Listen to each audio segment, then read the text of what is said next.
ఈరోజే దశ పాపహర దశమి. దీనినే గంగా దశహరా అని కూడా పిలుస్తారు. హిందూ క్యాలెండర్ ప్రకారం జ్యేష్ఠ శుక్లపక్ష దశమి నాడు ఇది వస్తుంది. మానవ శరీరానికి, మాటలకు మరియు మనసుకు సంబంధించిన 10 రకాల పాపాలను ఈ రోజు తొలగించుకోవచ్చని పురాణాలు చెబుతున్నాయి. ఈ పర్వదినాన గంగా నదిలో లేదా ఇతర పవిత్ర నదుల్లో స్నానం చేయడం అత్యంత శ్రేష్టమని కూడా పురాణాలు చెబుతున్నాయి. మరి ఎంతో పవిత్రమైన విశేషమైన ఈరోజు ఈ కథను వింటే చాలు, జన్మల పాపాలు తొలగిపోతాయి, మహాపుణ్యం మీకు లభిస్తుంది. మరి ఆ కథ ఏంటో ఇప్పుడు ఈ వీడియోలో తెలుసుకుందాం. జ్యేష్ఠమాసే సితే పక్షే దశమ్యాం బుధహస్తయో వ్యతిపాతే గరానందే కన్యాచంద్రే వృపో రవో. జ్యేష్ఠమాసము శుక్లపక్షము దశమి వ్యతిపాత యోగము గరకరణము బుధవారము హస్త నక్షత్రములు ఉన్నందువలన ఆనందయోగము, కన్యయందు చంద్రుడు, వృషభయందు రవి. ఇవి 10 రకాలైన కాల విశేషాలు. ఈ 10 కలిసి వచ్చిన రోజును దశపాపహర వ్రతం చేయాలని జ్యోతిష్య శాస్త్రాలు చెబుతున్నాయి. అదే దశపాపహర వ్రత లక్షణాలు. ఇక దశవిధ పాపాలు ఏంటి అంటే, ఒకరి వస్తువు వారికి ఇవ్వకుండా తీసుకోవడం, శాస్త్రము ఒప్పని హింసను చేయడం, పరస్త్రీని కలవడం. ఇవి 3 శరీరంతో చేసేవి. పరుషము, అసత్యము, కొండెములు, అసంబద్ధమైన మాటలు. ఇవి 4 మాట ద్వారా చేసేవి. ఇతరుల ధనమందు కోరిక, ఇతరులకు ఇష్టం కాని విషయాలు చేయతలచడం, వ్యర్థమైన అహంకారం. ఇవి 3 మానసికంగా చేసేవి. ఇవే 10 రకాలైన పాపాలు. ఈ 10 రకాలైన పాపాలు చేయని మనిషి ఉంటాడా అని ఆలోచించక్కర్లేదు. ఏదో ఒక సమయాన ఏదో ఒక పాపం, ఎంత మంచి వ్యక్తి అనే పేరు పొందిన వారైనా సరే చేసి ఉండక తప్పదు. తప్పులు చేయడం, వాటిని గురించి ఆలోచించకపోవడం, తాను చేసినవి తప్పులే కావు అనుకోవడం ఈ 10 పాపాలకు మించిన పాపం. ఏది ఏమైనా మనం మంచి అదృష్టవంతులం. మనం చేసిన తప్పుల వల్ల వచ్చే పాపాలు కడిగేసుకుని ఉపాయాలు మన శాస్త్రాలు చెప్పాయి. అంటే మనం చేసే తప్పులు తప్పక చేస్తామని ముందే ఊహించి మరీ ఉపాయాలు చెప్పారు. వాటిని ఆచరించడం, ఆచరించకపోవడం మాత్రం మన చేతిలోనే ఉంటుంది. శరీరానికి అంటిన ఎలాంటి మురికైనా సరే నీరు తప్పనిసరిగా కావాలి పోగొట్టుకోవడానికి. అలాగే పాపాలు పోగొట్టుకోవడానికి కూడా ఆ గంగే గతి. గంగాదేవిని ఆరాధించి సేవించవలసిందే. మొట్టమొదటగా దేవలోకంలో దేవకృత్యాలు చేయడానికి సృష్టికర్త అయిన బ్రహ్మచేతి కమండలము నుండు మాత్రమే ఉండేది గంగా. వామనావతార సమయాన బలిచక్రవర్తి వామనస్వామికి 3 అడుగుల నేలను దానం చేసే సమయాన స్వామి పాదాలు కడవడానికి ఉపయోగించిన ఆ గంగా విష్ణు పాదోదకమై ఆ తర్వాత కైలాసవాసి సమ్ముని జటయందు చేరి ఓ అలంకరణగా మిగిలి ఉంది. ఆ సమయాన భగీరథ మహారాజు ప్రయత్నంతో భూమిపైకి దిగి భాగీరథి అనే పేరుతో 100ల కొద్దీ యోజనముల మేర ప్రవహిస్తూ మనకు కనిపిస్తూ ఉంది. అదే పరమపావని గంగా. లోపలి బయట పాపాలను కడగవేసే ఆ తల్లే సర్వభూతములను రక్షిస్తూ ఉంది. అలాంటి గంగమ్మ తల్లిని స్మరిస్తే చాలు విష్ణులోకం ప్రాప్తిస్తుందని పెద్దల మాట. కల్మషనాశిని, కలుషహారిణి అయిన గంగను ఓం నమో భగవతే దశపాపహరాయ గంగాయ నారాయణ్యై రేవత్యై శివాయ దక్షే అమృతాయ విశ్వరూపిణ్యై నందిన్యతే నమో నమః అంటూ జ్ఞాన ఐశ్వర్యాది షడ్గుణమతియు దశవిధ పాపాలను హరించేదనియు నారాయణమూర్తి పాదాల నుండి పుట్టిందనియు రేవతియు శివయు దక్షయు అమృతయు విశ్వరూపిణియు నందినియు అగు గంగాదేవికి నమస్కారము అని చెప్పడం శాస్త్రాలు చెప్పిన పద్ధతి. ఈ 10 విధాలైన పాపాలను హరించుకునే రోజే ఈ దశ పాపహర దశమి. జ్యేష్ఠ మాసంలోని శుక్లపక్ష దశమిని దశపాపహర దశమిగా సంబోధిస్తారు. ఈ రోజు ప్రత్యేకత ఏంటి అంటే, ఇదే రోజున గంగామాత అవతరించిందట. దశ పాపాలు అంటే 10 రకాలైన పాపాలు. గంగాదేవిని ఈ రోజున ఆరాధిస్తే అవన్నీ తొలగిపోతాయట. గంగాదేవి మహత్యం గురించి స్కాంద పురాణంలో వివరించడం జరిగింది. అలాగే స్మృతి కౌస్తుభం, వ్రత నిర్ణయ కల్పవల్లి, వాల్మీకి రామాయణం, మహాభారతంలో గాంగేయుని అంటే భీష్ముని వృత్తాంతంలో వర్ణించడం జరిగింది. మరి ఎంతో విశేషమైన పవిత్రమైన ఈ రోజు ఈ కథను విన్నా, చదివినా, చెప్పినా, వినిపించినా జన్మల పాపాలు తొలగి కోటి జన్మల పుణ్యం వస్తుంది, సకల శుభాలు కలుగుతాయి. మరి ఆ కథ ఏంటో ఇప్పుడు ఈ వీడియోలో తెలుసుకుందాం. పూర్వకాలంలో ఒక అడవిలో ఒక తోడేలు నివసిస్తూ ఉండేది. అది దగ్గర ఉన్న గ్రామంలోకి వెళ్ళి పిల్లల్ని ఎత్తుకుని వచ్చి తినేసేది. అలా ఒక అమ్మాయిని ఎత్తుకుని వచ్చింది. కాని ఆ పాపను చూస్తే దానికి చంపబుద్ధి కాలేదు. ముద్దుగా పెంచుకుంది. అడవిలోని తేనె పళ్ళు తినిపించి పెంచి పెద్ద చేసింది. ఆ అమ్మాయికి యుక్త వయసు వచ్చాక ఒక యువకుణ్ణి ఇచ్చి వివాహం చేసింది. కన్యాదానం చేసింది. ఆ కన్యాదాన ఫలం వల్ల ఆ తోడేలు మరుజన్మలో సగర చక్రవర్తిగా పుట్టింది. సగరుడు ఒకసారి కొలువుతీరి ఉండగా నారదుడు వచ్చి, నీవు పూర్వజన్మలో తోడేలువి, ఒక అమ్మాయిని చంపకుండా పెంచి కన్యాదానం చేశావు. ఆ పుణ్యఫలం వల్ల ఈ జన్మలో చక్రవర్తివై పుట్టావు అని తెలియచేశాడు. దానం చేసినందువల్లే చక్రవర్తిగా పుడితే చాలామంది ఆడపిల్లలకు పెళ్లిళ్లు చేస్తే ఇంకా ఎంత పుణ్యం వస్తుందో అని సగరుడు ఆలోచించి తనకి 60,000 మంది కన్యలు పుట్టాలని కోరుకుంటూ బ్రహ్మదేవుడి గురించి ఘోర తపస్సు చేయసాగాడు. సగరుడు 16,000 మంది కన్యలకు కన్యాదానం చేస్తే ఆ పుణ్యఫలం వల్ల అతనికి ఇంద్ర పదవి లభిస్తుందేమో అని, తన పదవికే మోసం వస్తుందేమో అని ఆలోచించాడు ఇంద్రుడు. దీంతో ఇంద్రుడు సరస్వతీదేవిని ప్రార్థించి సగరుడు బ్రహ్మదేవుణ్ణి వరం కోరుకునేటప్పుడు అతని నాలుకపై ఉండి 60,000 పుత్రికలు అనే బదులు పుత్రులు అనేటట్లుగా చేయమని కోరాడు సరస్వతీదేవిని. సరస్వతీదేవి అలాగే చేసింది. సగరుడి తపస్సుకు మెచ్చి బ్రహ్మ ప్రత్యక్షం అయ్యాడు. ఏం వరం కావాలో కోరుకోమన్నాడు. అప్పుడు సగరుడు బ్రహ్మదేవుడికి నమస్కారం చేసి, ఓ బ్రహ్మదేవా, నాకు 60,000 మంది పుత్రికలు కావాలి అని అడగకుండా 60,000 మంది పుత్రులు కావాలి అని అడుగుతాడు. సగరుడు తన పొరపాటు గుర్తించేసరికి ఆలస్యం అయిపోయింది. బ్రహ్మ అలాగే తదాస్తు అని చెప్పి మాయమైపోయాడు. సగరుడికి బ్రహ్మవరం ప్రకారంగా 60,000 మంది పుత్రులు జన్మించారు. వారంతా పెరిగి పెద్దవారైన తర్వాత సగరుడు ఇలా అనుకున్నాడు, నేను కన్యాదాన ఫలాన్ని పొందకపోతే ఏమీ అశ్వమేధ యాగం చేస్తాను అని నిర్ణయించుకున్నాడు. మళ్ళీ ఇంద్రుడు ఇలా అనుకున్నాడు, సగరుడు అశ్వమేధ యాగం చేస్తే ఆ పుణ్యఫలం వల్ల నా ఇంద్ర పదవికే మోసం వస్తుంది అని ఆలోచించాడు. దీంతో ఇంద్రుడు ఆ యాగాశ్వాన్ని దొంగలించి పాతాళంలోని ఒక గుహలో దాచాడు. అక్కడ కపిల మహర్షి తపస్సు చేసుకుంటూ ఉండేవాడు. ఆయనకి ఒక వరముంది. తన తపస్సు భగ్నం చేసిన వాళ్లను ఆయన కోపంతో చూస్తే ఎదుటి వాళ్ళు భస్మం అయిపోతారు. అశ్వం అపహరించబడితే దారుణమైన ఫలితాలు వస్తాయని ఆ యాగం నిర్వహిస్తున్న పండితులు చెబుతారు. అప్పుడా సగరుడు తన 60,000 మంది కొడుకులను పిలిచి, ఈ భూమి 60,000 యోజనాలు ఉంటుంది. కనుక మీరందరూ ఒక్కో యోజనాన్ని తవ్వండి, భూమి మొత్తాన్ని వెతకండని చెప్పి పంపాడు. వజ్రాల్లాంటి తమ గోళ్లతో ఆ సగరులు భూమినంతా తవ్వడం ప్రారంభించారు. ఇది గమనించిన దేవతలు బ్రహ్మదేవుడి దగ్గరకు వెళ్లి, దేవా, సగరులు భూమిని తవ్వుతుంటే ప్రాణులన్నీ చనిపోతున్నాయి, ఏమి చెయ్యమంటారు అని అడిగారు. అప్పుడు బ్రహ్మదేవుడు ఇలా పలికాడు, మీరెవరూ కంగారు పడకండి. ఈ భూమంతా శ్రీ మహావిష్ణువుది, కనుక ఆయనే ఈ భూమిని రక్షించుకుంటాడు. ప్రస్తుతం ఆయన పాతాళ లోకంలో కపిల మహర్షిగా తపస్సు చేసుకుంటున్నాడు అని చెప్పాడు బ్రహ్మ. ఇక సగర కుమారులు ఎంత తవ్వినా అశ్వం కనబడకపోయేసరికి వారు సగరుడి వద్దకు వెళ్లి జరిగిందంతా తెలియచేశారు. దానికి సగరుడు తన కుమారులతో, నాకు అశ్వం తప్పకుండా కావాలి అన్నాడు. మీరు పాతాళం దాకా తవ్వేయండి అని చెప్పి వాళ్ళని మళ్లీ పంపించాడు.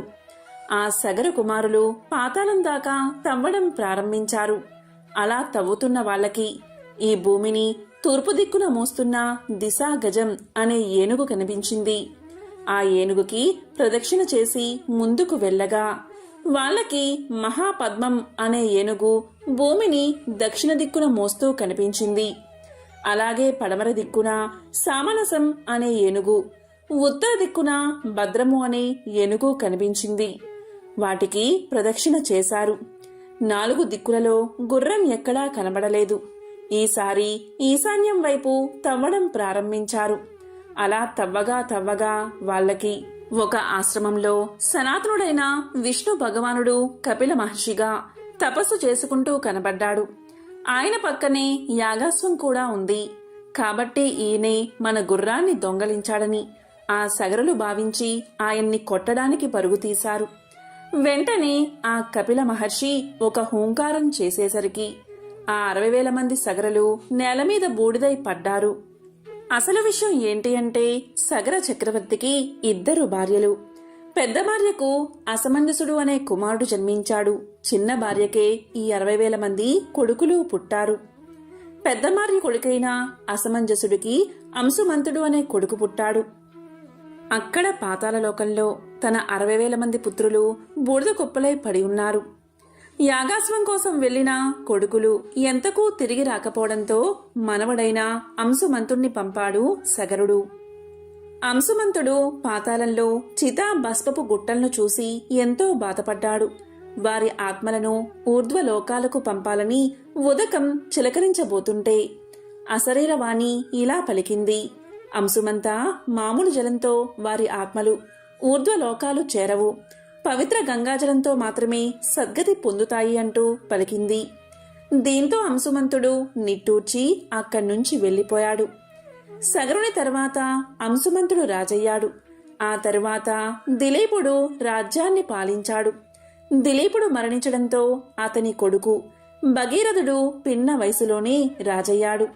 అప్పటి వరకు భస్మం అయిన రాజకుమారులకు సద్గతి కలగనేలేదు. చిన్నవాడైన భగీరథుడు తల్లి చెప్పగా విషయం తెలుసుకున్నాడు. పవిత్ర ఆకాశ గంగను భువికి తెస్తానని తల్లితో చెప్పాడు. రాజ్య పరిపాలనా బాధ్యతలను తన వంశజులకు అప్పగించి తాను సురగంగను భూకి తేవడానికి గాను 10,000 సంవత్సరాలు బ్రహ్మ గురించి ఘోర తపస్సు చేశాడు. అతని తపస్సుకు మెచ్చిన విరించి భగీరథునికి ప్రత్యక్షమయ్యాడు. పాతాళ లోకంలో ఉన్న తన పూర్వీకుల ప్రేతత్వం తొలగి అమరలోకం చేరేందుకు గాను అమరలోక వాసిని అయిన సురగంగను ఇలకు అనుమతించమని ప్రార్థించాడు భగీరథుడు. అందుకు సృష్టికర్త గంగా భూకేగే వరమిచ్చాడు. అందుకు సంతోషించిన భగీరథుడు గంగాదేవిని ప్రార్థన చేయగా సురగంగ ప్రత్యక్షమై బ్రహ్మదేవుడి సూచన మేరకు భూమి మీదకు రావడానికి సిద్ధమేనని, కాని తను ఆకాశం నుంచి కిందకు దూకేటప్పుడు కలిగే ఉధృతికి భూమి 2గా బద్దలవుతుందని చెప్పి తన్ని భరించగలిగే నాదుడెవరని అడిగి చిరునవ్వు నవ్వి అదృశ్యమైనది. అంతట భగీరథుడు మరలా బ్రహ్మ గురించి 10,000 సంవత్సరాలు ఘోర తపస్సు చేయగా అతని తపస్సుకు మెచ్చిన విధాత మరలా దర్శనమిచ్చి ఏం వరం కావాలి అని అడిగాడు. దానికి భగీరథుడు సురగంగను భరించగలిగే నాదుడెవరని ప్రశ్నించగా అందుకు విధాత ఇలా సమాధానం చెప్పాడు: ఈ 14 బోన భాండములలో సురగంగను భరించగలిగేవాడు ఒక్క పరమేశ్వరుడే. ఆమె అహాన్ని అదుపు చేయగలిగినవాడు ముక్కంటి ఒక్కడే అని సమాధానమిచ్చి అంతర్ధానమయ్యాడు. ఇక భగీరథుడు పట్టు విడవక ఇనుమడించిన దీక్షతో మరొక 10,000 సంవత్సరాలు పరమేశ్వరుడి గురించి ఘోర తపస్సు చేశాడు. భగీరథుని తపస్సుకు మెచ్చిన వాడై మహేశ్వరుడు దర్శనం ఇచ్చాడు. అతని ప్రార్థన మన్నించి గంగా తన తలపైకి దూకవచ్చని చెప్పాడు. చంద్రశేఖరుడు హిమోత్పర్వత అగ్రాన నిలిచి తన ముడివైచి ఉన్న తన జటాజూటాన్ని విదల్చి ఓరకంట దివి నుంచి భూని బద్దలు చేయగలను అన్న అహంతో ఉన్న గంగను చూసి చిరుమందహాసం చేశాడు. తన నడుముపై చేతులు ఉంచి నించున్న శంకరుణ్ణి పరిహాస దృష్టితో చూసిన గంగా ఉత్తుంగ తరంగాలతో వడిదిరుగుతున్న సుడులతో మహోగ్రతులతో తనలోని మకరాలు మీనాలు కూర్మాలతో జలచరాలంటితో సహా పరమేశ్వరుణ్ణి పాతాళానికి తొక్కాలి అన్న తిక్కతో ఆకాశమంతా పరుచుకున్న తన జలాలతో మహావేగంతో శివుడిపైకి ఉరికింది. అంతట పరమేశ్వరుడు చాపిన తన జటలను చుట్టి ఇంతటి గంగను తన జటలలో బంధించి వేశాడు. గంగ ఆకాశం నుంచి పడుతూనే ఉంది. శివుని జటలో తిరుగుతూనే ఉంది. 1000 సంవత్సరాలు గడుస్తున్నాయి. కానీ కనీసం ఒక్క చుక్క గంగాజలమైన భూమిపై చిందలేదు. ఇంతటి తన శ్రమ తరువాత భువికి చేరిన గంగా శివుని జటలలో బందీ అవడం చూసిన భగీరథుడు గంగను విడిచి కరుణించమని మహేశ్వరుణ్ణి ప్రార్థించాడు. భక్తవరదుడైన భవుడు గంగను ఒక సన్నని పాయగా తన జటాజూటం నుంచి విడవగా గంగ భూమిని చేరింది. గంగను చూసి సంతోషించిన భగీరథుడు గంగను అనేక విధాలా స్తుతించాడు. ఇక గంగామాత భగీరథుడితో ఇలా పలికింది: నేను నీ వెంట వచ్చేటప్పుడు నీవు వెనక్కి తిరిగి చూడరాదు అన్న షరతును విధించింది. అంతటా మహా ఆనందంతో భగీరథుడు ముందుకు సాగాడు. గంగ అతన్ని అనుసరిస్తూ తన మార్గంలోని వాటిని తనలో కలుపుకుంటూ అంతకంతకు తన వేగాన్ని పరిమాణాన్ని విస్తరింపచేస్తూ భగీరథుని వెంట సాగింది. ఈ క్రమంలో తన మార్గంలో ఉన్న జహ్ను మహర్షి ఆశ్రమాన్ని తన ఉత్తుంగ తరంగాలతో ముంచెత్తింది. దీంతో జహ్ను మహర్షి కోపంతో తన ఆశ్రమాన్ని ధ్వంసం చేసిన గంగా నదిని తన యోగ శక్తితో ఔపాసన పట్టాడు. ఒక్కసారిగా తన్ని అనుసరిస్తున్న జలధారల గలగల సవడలు వినపడకపోయేసరికి వెనుతిరిగి చూసిన భగీరథుడు నిశ్చేష్టుడు అయ్యాడు. మహర్షి ద్వారా జరిగింది తెలుసుకున్న భగీరథుడు గంగని విడిచిపెట్టమని మహర్షిని పరిపరి విధాలా స్తుతించగా మహర్షి గంగను తన కుడి చెవి నుంచి విడిచిపెట్టాడు. జహ్ను మహర్షి నుంచి ఉద్భవించింది కాబట్టి గంగ జాహ్నవి అయ్యింది. గంగా భగీరథుణ్ణి అనుసరించి పాతాళ లోకం చేరి అతని పూర్వీకుల బూడిదలపై ప్రవహించి వారికి ఉత్తమ గతులను ప్రసాదించింది. గంగాదేవి పాతాళలోకం చేరడం వల్ల పాతాళ గంగ అయినది. భగీరథుడు మహాజ్ఞాని, పరోపకారానికి పెట్టింది పేరు, దీక్షకు సహనానికి ప్రతిరూపం. ఎంత కష్టాన్నైనా లెక్క చేయకుండా అనుకున్నది సాధించేవారిని భగీరథంతో పోలుస్తారు. ఎవరైనా కఠోర పరిశ్రమ చేసి దేన్నైనా సాధిస్తే భగీరథ ప్రయత్నం చేశారని చెప్పుకుంటాం. కారణం, భగీరథుడు ఎంతో కష్టపడి దివి నుంచి గంగను భువికి తీసుకొచ్చాడు. పూర్వకాలంలో త్రేతాయుగంలో మధుర పట్టణంలో సోమశేఖరుడు అనే ఒక బ్రాహ్మణుడు ఉండేవాడు. అతను సకల శాస్త్రాలు చదివాడు, 4 వేదాలు నేర్చుకున్నాడు, వేదాంత విద్యా వివేకం సంపాదించాడు. అంతేకాదు అతను ఎల్లప్పుడూ సత్యాన్నే మాట్లాడతాడు. దయామయుడు. అతని భార్య పేరు విశాలాక్షి. ఈమె ఎంతో మంచి ప్రవర్తన కలిగి ఉండేది. శీలవతి, గుణవతి, మహాపతివ్రత. ఎల్లప్పుడూ భర్తనే దైవంగా భావించి పూజించేది. వారి దాంపత్యం చూసేవారికి కన్నుల పండుగగా ఉండేది. వీరు శ్రీ మహావిష్ణువును ఎంతో భక్తి శ్రద్ధలతో పూజించేవారు. ఇంటికి వచ్చిన అతిథి అభ్యాగతులకు చక్కగా సత్కారం చేసి భోజనం పెట్టి పంపేవారు. వారి గృహం భూలోక స్వర్గంలా ఉండేది. ఈ విధంగా వీరు ఆనందంగా కాలాన్ని గడుపుతూ ఉన్నారు.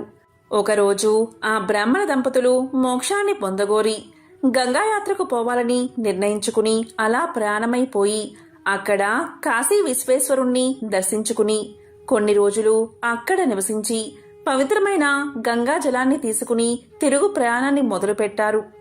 ఆ దంపతులు తిరుగు ప్రయాణంలో వస్తూ ఉండగా మార్గమధ్యలో వారికి ఒక పురుషుడు కనిపించాడు. అతను ఒక పశ్చిమ దేశస్థుడు. అతని పేరు రత్నాకరుడు. వ్యాపార నిమిత్తమై సరుకులను ఎడ్ల బండిపై ఎక్కించుకుని పోతున్నాడు. అప్పుడు ఒక ఎద్దు అధిక బరువు వల్ల నడవలేక నిల్చుని ఉంది.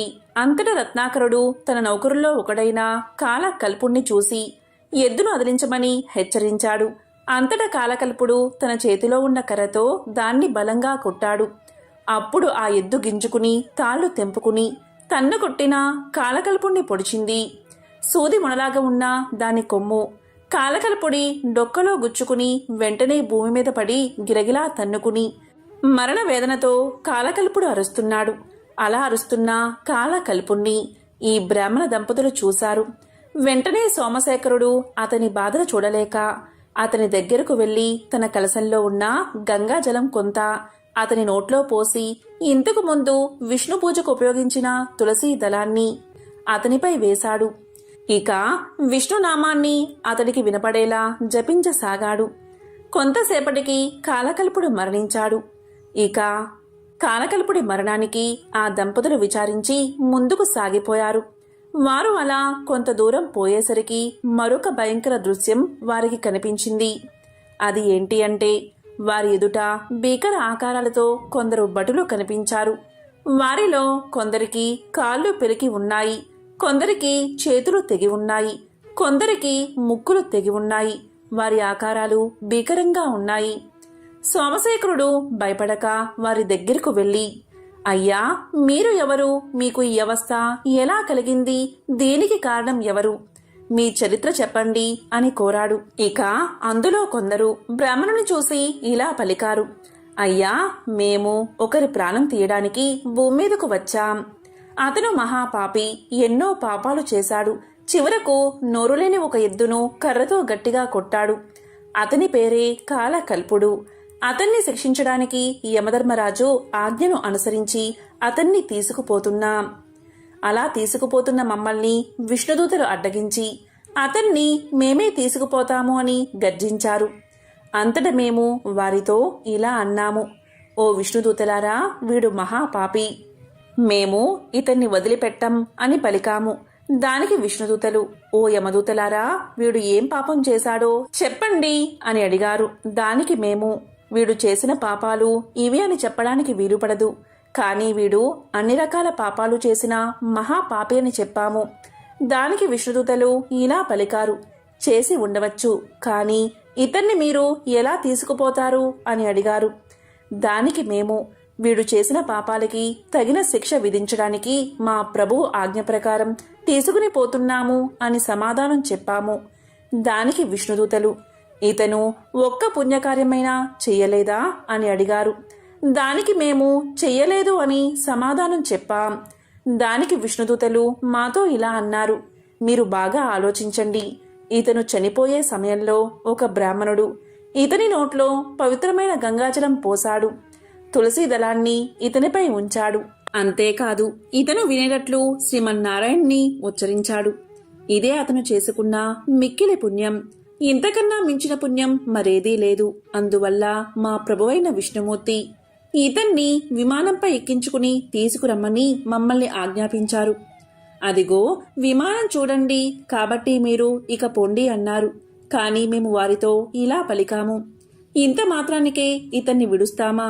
ఇతన్ని తీసుకురమ్మని మా ప్రభువైన యమధర్మరాజు ఆజ్ఞాపించాడు. ఆ మాటలను మేము అతిక్రమించలేము అన్నాము. దానికి విష్ణుదూతలు, సరే అయితే యుద్ధానికి సిద్ధం కండి. మిమ్మల్ని ఓడించి శ్రీ మహావిష్ణువు యొక్క ఆజ్ఞను నెరవేరుస్తాము అని చెప్పారు. ఆ విధంగా వారికి మాకు భీకర యుద్ధం జరిగింది. కాని వారందరూ మహాసూరులు. అందువల్ల మా అందరినీ క్షణాల్లో ఓడించి మమ్మల్ని అంగవైకుల్యులుగా చేసి అతన్ని పుష్పక విమానంపై ఎక్కించుకుని వైకుంఠానికి తీసుకుపోయారు. వారి వల్ల ఇలా దెబ్బలు తిన్నామని, ఇలా జరిగిందని సోమశేఖరుడికి వివరించి తిరిగి వారి లోకాలకు వెళ్లిపోయారు. వారు వెళ్లిపోయాక ఆ బ్రాహ్మణ దంపతులు ఇలా అనుకున్నారు, ఆహా, గంగాజలం ఎంత గొప్పది! ఒక మహాపాపిని పవిత్ర గంగాజలం పుణ్యాత్ముణ్ణి చేసింది కదా. ఎప్పుడో ఒకప్పుడు తాగినంత మాత్రానే సమస్త పాపాలు తొలగిపోతుంటే ఇంకా కలకాలం ఇక్కడే ఉండి గంగా స్నానాన్ని ఆచరించి గంగాజలాన్ని తాగుతూ ఉంటే ఇంకా ఎంతటి భాగ్యం కలుగుతుందో కదా అనుకుని ఇక అక్కడే స్థిర నివాసాన్ని ఏర్పాటు చేసుకుని నిత్యము గంగా స్నానం చేస్తూ కాశీ విశ్వేశ్వరుని పూజిస్తూ అతిథులను ఎప్పటిలాగే ఆదరిస్తూ మంచి జీవితాన్ని గడిపారు. చివరకు వారిద్దరూ మోక్షాన్ని పొందారు. కాబట్టి జన్మ అంటే ఆ బ్రాహ్మణ దంపతులు జీవించినట్లు జీవించాలి. గంగా స్నానం చేస్తూ గంగాజలాన్ని సేవించడం వల్ల సకల శుభాలు కలుగుతాయి. దానికి ఈ కథే ప్రత్యక్ష ఉదాహరణ. కురుక్షేత్ర సంగ్రామం పూర్తయిన తరువాత భీష్మ పితామహుడు అంపశయ్య మీదే పడుకుని ఉన్నాడు. నెల రోజులు గడిచిన తర్వాత ఒకరోజు పాండవులతో పాచికలాడుతూ గోపాలుడు హఠాత్తుగా ఆగిపోయాడు. దేనికి కలవరపడిన పాండవులు శ్రీకృష్ణ, ఏం జరిగింది అని ప్రశ్నించారు. అప్పుడు కృష్ణుడు ఇలా పలికాడు, ఓ పాండవులారా, కురుక్షేత్రంలో అంపశయ్యపై పవలించి ఉన్న భీష్మ పితామహుడు నన్ను స్మరించుకుంటున్నాడు. అందుకే నా మనసు అక్కడికి వెళ్లిపోయింది. మీరు కూడా నాతో రండి అని పలికాడు శ్రీకృష్ణుడు. ఎందుకు అంటే భీష్ముడు అస్థికాగ్రేశ్వరుడు, ధర్మశాస్త్రాలను అవపోసన పట్టి పూర్తిగా ఆగలింపు చేసుకున్న మహనీయుడు. ఏ ధర్మ సందేహాన్నైనా ప్రామాణికంగా తీర్చగలిగిన ఏకైక మహానుభావుడు. దేహం నుంచి నిష్క్రమించే సమయం ఆసన్నమవుతుంది. ఆయన అస్తమిస్తే లోకంలో ధర్మ సందేహాలు తీర్చే వ్యక్తులు ఎవరూ ఉండరు. కాబట్టి సూక్ష్మ విషయాలను తెలుసుకోవడానికి రండి అని శ్రీకృష్ణుడు పాండవులను భీష్మ పితామహుడు దరికి తీసుకువెళ్లాడు. భీష్మ పితామహుడు సుమారు 3 పక్షాల నుంచి అంపశయ్యపై పడి ఉన్నాడు. అతని శక్తి రోజురోజుకు క్షీణించిపోతుంది. మాఘమాసంలో ఎండకు ఎండుతూ మంచుకు తడుస్తూ నీరు ఆహారం స్వీకరించకుండా ఉన్నాడు. తాను కోరుకుంటే మరణం చెంతకు వస్తుంది, కాని ఎన్నో బాధలను భరిస్తూ ఉత్తరాయణం వరకు ఉండాలని కోరుకున్నాడు భీష్ముడు. ఇక ఏకాదశి నాడు దేహం నుంచి నిష్కరించాలని భగవంతుణ్ణి తలుచుకున్నాడు. తన హృదయ మందిరంలోని శ్రీకృష్ణుడితో మాట్లాడగలిగేవాడు భీష్ముడు. అంతటి జ్ఞానం కలిగిన మహనీయులకు ఈ రోజు ఆ రోజు అనేదే ఉండదు అని ఉపనిషత్తు చెబుతుంది. అలాంటి వాళ్ళు ఏ రోజు నిష్క్రమించినా వైకుంఠం ప్రాప్తిస్తుంది. భీష్ముడు ఆయనకు సర్వం శ్రీకృష్ణుడే అని విశ్వసించేవాడు. అయితే తాను చేసిన దోషం ఒక్కటి స్పష్టంగా గాంగేయుడికి జ్ఞాపకముంది. చేసిన ప్రతి పాపం శరీరంపైనే రాసి ఉంటుందట. అది తొలగితే తప్ప సద్గతి కలగదుగా. ఇంతకీ భీష్మ పితామహుడు చేసిన దోషం ఏంటి అంటే, పాండవ పత్ని ద్రౌపదికి నిండు సభలో అంతటి అవమానం జరుగుతూ ఉన్నా ఏమీ చేయలేకపోయాడు భీష్ముడు. ఆనాడు ధర్మరాజుకు లేవనెత్తిన సందేహాలను తీరుస్తూ ఉంటే పక్కనే ఉన్న ద్రౌపది నవ్వుతూ ఇలా పలికింది, తాత, ఆనాడు నాకు అవమానం జరుగుతూ ఉంటే ఏమయ్యాయి ఈ ధర్మాలు అని ప్రశ్నించింది.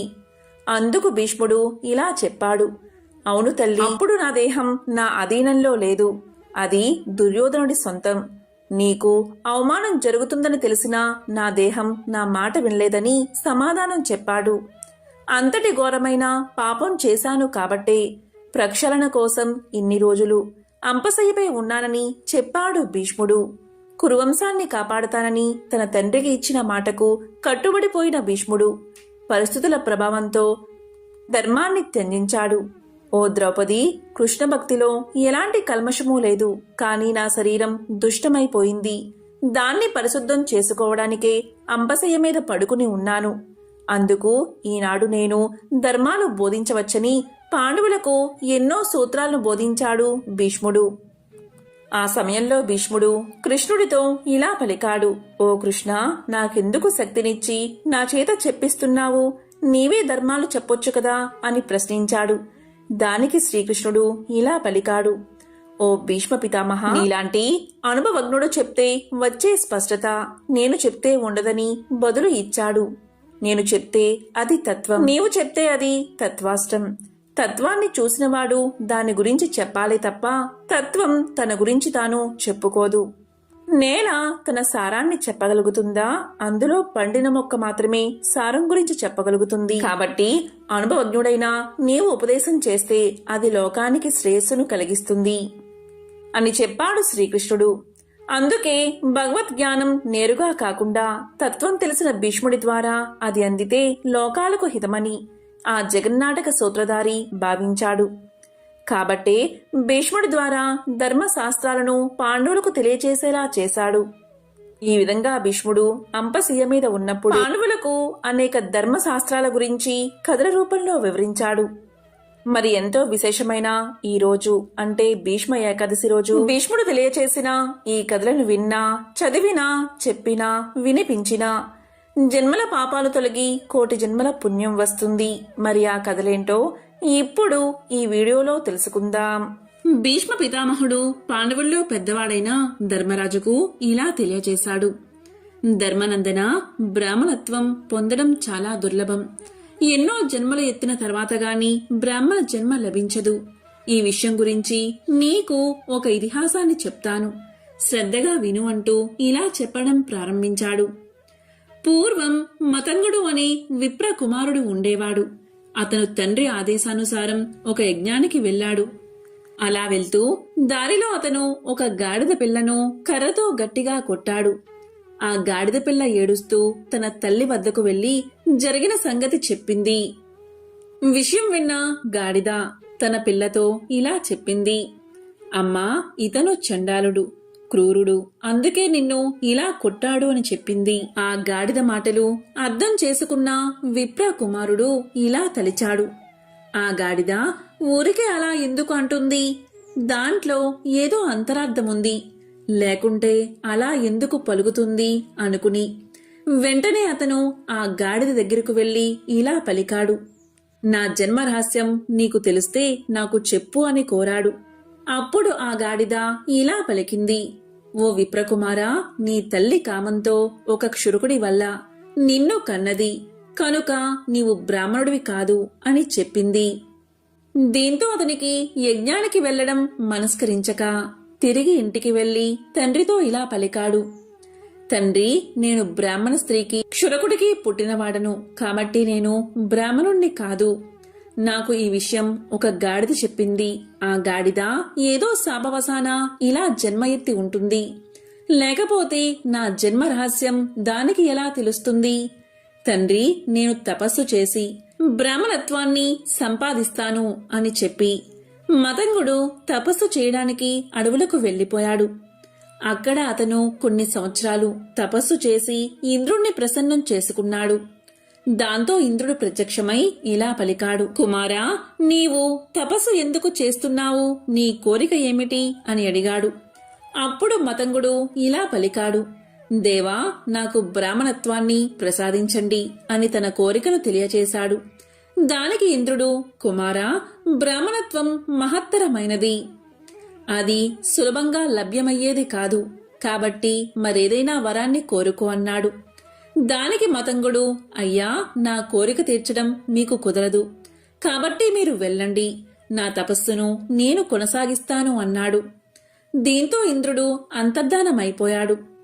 మళ్లీ మతంగుడు తపస్సు కొనసాగించాలని ఒంటి కాలు మీద నుంచుని 100 ఏళ్లు తపస్సు చేసి మళ్లీ ఇంద్రుణ్ణి ప్రత్యక్షం చేసుకున్నాడు. అప్పుడు ఇంద్రుడు మళ్లీ ప్రత్యక్షమై, కుమారా, నీవు పట్టు విడవకుండా ఇలా తపస్సు చేస్తున్నావు. ఈ సూర్యుడి వేడికి ఎవరైనా మరణిస్తారు. అసలు బ్రాహ్మణత్వం ఎలా సిద్ధిస్తుందో నీకు తెలుసా? ఇంతకంటే 10 రెట్లు తపస్సు చేస్తే గాని ఒక చండాలుడు శూద్రుడు కాలేడు. కాని అంతకంటే 100 రెట్ల తపస్సు చేస్తే శూద్రుడు వైశ్యుడు అవుతాడు. దానికంటే 1000 రెట్ల తపస్సు చేస్తే కాని వైశ్యుడు క్షత్రియుడు కాలేడు. దానికంటే 10,000 రెట్లు తపస్సు చేస్తే కాని క్షత్రియుడు దుర్మార్గుడైన బ్రాహ్మణుడు కాలేడు. దానికంటే 1,00,000 రెట్లు తపస్సు చేస్తే కాని దుర్మార్గుడైన బ్రాహ్మణుడు ఇంద్రియాలను మనస్సును జయించి సత్యం అహింసలను పాటించే బ్రాహ్మణుడు కాలేడు. అటువంటి బ్రాహ్మణత్వం తపస్సుకు వస్తుందా చెప్పు అని పలికాడు. ఒకవేళ బ్రాహ్మణ జన్మ పొందినా దాన్ని నిలబెట్టుకోవడం చాలా కష్టం. ఒక్కొక్క జీవుడు అనేక జన్మల తర్వాత కాని బ్రాహ్మణ జన్మ ఎత్తలేడు. అలా ఎత్తినా అతడు దాన్ని నిలబెట్టుకోలేడు. ధనవాంఛ, కామవాంఛతో సదాచారాన్ని వదిలి దుర్మార్గుడు అవుతాడు. తిరిగి బ్రాహ్మణ జన్మ రావడానికి ఎన్నో ఏళ్లు పడుతుంది. అటువంటి బ్రాహ్మణ జన్మకు నీవు తాపత్రయపడి వినాశాన్ని ఎందుకు కొని తెచ్చుకుంటున్నావు? నీకిష్టమైన మరొక వరం కోరుకో, ఇస్తాను. తపస్సు చాలించు అన్నాడు ఇంద్రుడు. మతంగుడు మారు మాట్లాడలేదు. అతని మొండితనం చూసి విసుగు చెంది ఇంద్రుడు అదృశ్యమైపోయాడు. దీంతో మతంగుడు తిరిగి తన తపస్సును కొనసాగించాడు. ఈసారి కాలి బొటనవేలు మీద నిలబడి శరీరం అస్థిపంజరం అయ్యే వరకు తపస్సు కొనసాగించాడు. అతని శరీరం శిథిలమైపోతూ ఉండగా మరలా ఇంద్రుడు ప్రత్యక్షమయ్యాడు. ఇలా పలికాడు ఇంద్రుడు. ఏం నాయనా, ఇంకా నువ్వు తపస్సు చాలించలేదా? పెద్ద పులిలా నిన్ను మింగగలిగిన బ్రాహ్మణత్వం నీకెందుకు? చక్కగా వేరే వరాలు కోరుకో, దానితో సుఖపడు అన్నాడు ఇంద్రుడు. దీంతో మతంగుడు అంగీకరించగాని ఇంద్రుడు, నీవు చండాదేవుడు అనే పేరుతో అందమైన స్త్రీల పూజలు అందుకునే వాడివి అవుతావు అని వరాన్ని ప్రసాదించాడు. కాని బ్రాహ్మణ జన్మను మాత్రం ప్రసాదించలేదు. కాబట్టి ధర్మరాజా, బ్రాహ్మణ జన్మ చాలా గొప్పది అనే విషయాన్ని గుర్తు పెట్టుకో అని తెలియజేశాడు భీష్ముడు. జ్యేష్ఠమాస శుక్లపక్ష దశమి అంటే ఈరోజే దశ పాపహార దశమి గంగావతరణం జరిగింది. ఈనాటి హస్త నక్షత్ర సమయంలో భగీరథుని తప ఫలితంగా శివుడి జటాజూటం నుంచి భూకి ఎత్తించింది గంగామాత.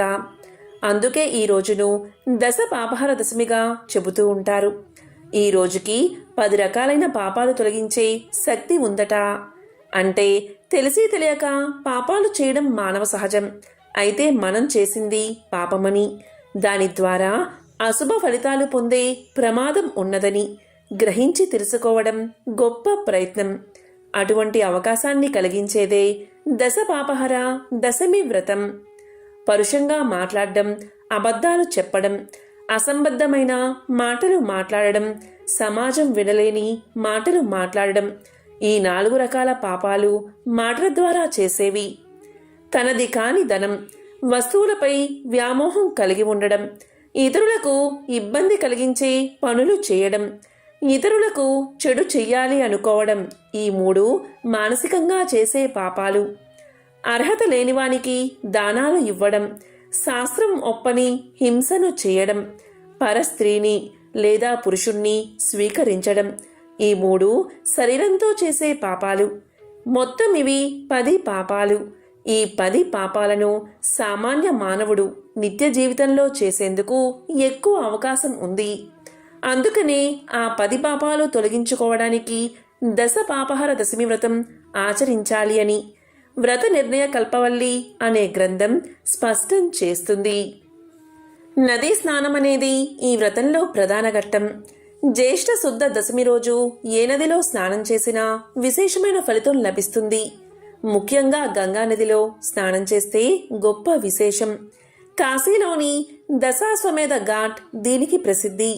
ఈరోజు గంగా స్నానం పాపాలను తొలగిస్తుంది. గంగకు దగ్గరగా లేనివారు సమీపంలోని నది, చెరువు లేదా బావి దగ్గరకు వెళ్లి వ్రతాన్ని ఆచరించాలి. దశపాపహర దశమి వ్రత విధానం స్కాంద పురాణంలో వివరించబడింది. ప్రతిమనందు గాని కలసమందు కాని గంగాదేవిని ఆవాహన చేసి పూజించాలి. తెల్లని వస్త్రాలు ఆ తల్లికి సమర్పించి గంగా స్తోత్రాన్ని పఠించాలి. ఆ తరువాత విష్ణుమూర్తిని గాని శివుణ్ణి కాని పూజించాలి. ఈ రోజున గంగా స్నానం చేయడం వల్ల ఆ పాపాలంటిని గంగాదేవి హరిస్తుందని స్కాంద పురాణం చెప్తుంది. వాస్తవానికి ఇది 10 రోజులు ఆచరించవలసిన వ్రతం. జ్యేష్ఠశుద్ధ పాడ్యమి నుంచి దశమి వరకు అనుష్ఠించాల్సి ఉంటుంది. అందరికీ ఇలా చేయడం కుదరదు కాబట్టి ఈ ఒక్క రోజైనా, అంటే ఈ దశమి రోజైనా ఇలా చేస్తే ఈ 10 రకాల పాపాలు తొలగిపోతాయి. ఈరోజు స్నానం చేసేటప్పుడు ఈ మంత్రాన్ని తప్పనిసరిగా పఠించండి. ఆ శ్లోకం ఏంటి అంటే, మమ ఏతజ్జన్మ జన్మాంతర సముద్భూత దశవిధ పాపక్షయద్వారా శ్రీ పరమేశ్వర ప్రీత్యర్థం దశహర మహాపర్వ నిమిత్తం స్నానమహం కరిష్యే అని సంకల్పం చెప్పుకుని స్నానం చేయండి. స్నానం చేశాక పితృతర్పణాలు, నిత్యానుష్ఠాలను యథావిధిగా నిర్వర్తించండి. తరువాత తీర్థపూజ చెయ్యండి. పూజలో నమఃశివాయై, నారాయణ్యై, దశపాపహరాయై, గంగాయై అనే మంత్రాన్ని చదువుతూ నారాయణుణ్ణి, రుద్రుణ్ణి, బ్రహ్మను, సూర్యుణ్ణి, భగీరథుణ్ణి, హిమవంతుణ్ణి ఆవాహన చేసి షోడశోపచారాలతో పూజించాలని శాస్త్రవచనం. దశపాపహర వ్రతం చేయడానికి వీలు కానివారు గంగామాత యొక్క 12 నామాలు అంటే నందిని, నలిని, సీత, మాలిని, మహాపగ, విష్ణు పాదాబ్జ సంభూత, గంగా, త్రిపదగామిని, భాగీరథి, భోగవతి, జాహ్నవి, త్రిదశేశ్వరి అనే 12 నామాలు తలుచుకుంటూ అందుబాటులో ఉన్న జల వనరులలో మునకలు వేస్తే గంగానది స్నానాన్ని, వ్రతాన్ని నిర్వహించగా ప్రాప్తించే ఫలానికి సమానమైన ఫలం పొందుతారని శాస్త్రవచనం. దశపాపహర వ్రతం చేసిన నాడు స్కాంద పురాణాయుక్తంగా గంగాస్తవం చేస్తూ గంగలో స్నానం చేసిన సకల సౌభాగ్యాలతో పాటు అష్టైశ్వర్యాలను గంగామాత అనుగ్రహిస్తుందని, ఇహలోక సుఖాలతో పాటు మోక్షం కూడా లభిస్తుందని స్కాంద పురాణ వచనం. కాబట్టి ఎంతో పవిత్రమైన విశేషమైన ఈ రోజు ఈ కథలను విన్నా, చదివినా, చెప్పినా, వినిపించినా జన్మల దోషాలు తొలగిపోతాయి. కోటి జన్మల పుణ్యం వస్తుంది. సకల శుభాలు కలుగుతాయి. 10 రకాల దోషాలు పటాపంచలు అవుతాయి. ఓం నమః శివాయ. ఓం నమో నారాయణాయ. ఓం శ్రీ మాత్రే నమః.